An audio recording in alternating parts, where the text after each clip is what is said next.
Hi, my name's Cameron Giroux. I'm the terminal supervisor for Sprague Energy. We're lifting up windmill components, tower sections, blades, the top components, hubs, drives, and nacelles. We're using Manitowocs. We have MLC 150s, we have a 250, and we also have a 300 VPC.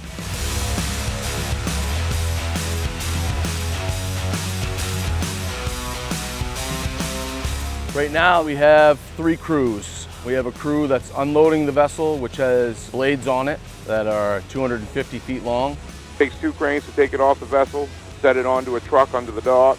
It gets trucked up to the upper yard or laydown yard. It takes 2 cranes to take it off that. Our pick points are about 180 feet apart, so we'd need a 180-foot bar to do a single pick, so that's why we do 2 crane picks.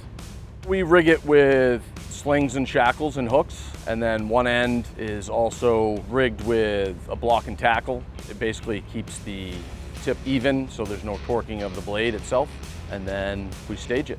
The third crew is our loadout crew, and they are staging the windmill components after they've been stored to go to their destination the following day.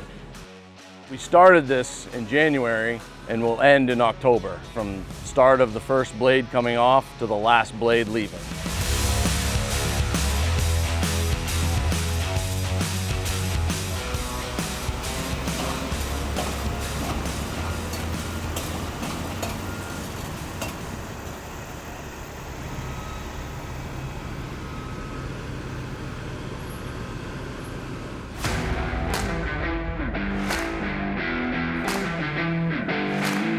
Right behind me, we just set a top down on our dolly trailer. This is for loadouts. We're hauling to site tomorrow. We've also been unloading a blade ship down at the pier, hauling them up back here into the laydown yard. There's 51 blades on there that we've been shuttling the last few days.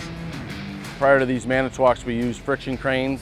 Our last project, we started with a Manitowoc 100, and the functionality of it was fantastic, and the component sizes are getting bigger and heavier and longer, and Manitowoc series of cranes from the 100 up to the 300 suits us best. I think it shows that Sprague is looking out for the operators to make sure that they don't have to worry about an older crane and whether it's going to work or not. First and foremost, it's all safety. You know, there's a lot of guys around, and to have a nice, reliable crane that's not going to quit on you, nothing's going to break on you, you know it's inspected well, it's everything.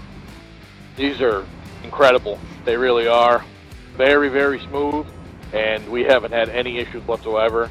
We have stuff going out, and we have it coming in all facets. We have a ship, we have a barge, we have rail, just the complexity of everything coming in. Trying to make that seamless is probably the hardest part, and these cranes help us with that. If they were constantly breaking down, then that seamless logistics would be a bottleneck and it would continue. The overall efficiency of the cranes plays a big part in what we do for the offload. It keeps the offload on schedule, and it also keeps our delivery to site on schedule as well. Some of these components are upwards of 150,000 pounds. The reliability is crucial because if you have one go down, it stops all production for the day. The biggest factor for me in starting out with the critical lift process of what we were going to do for these projects was the relationship that I, and in Sprague more so, have with Shaman. We were given numbers and what these components consisted of, weights, lengths, style, and then we put our heads together with the Shaman crew, and having the knowledge of what each crane can provide. All Sprague needs is the load chart, and then when they're coming in truckloads at a time and Shaman assemble these in a day to 2 days, it's pretty amazing to watch. We take great pride in making sure that Sprague keeps these components moving, and Manitowoc provides us that.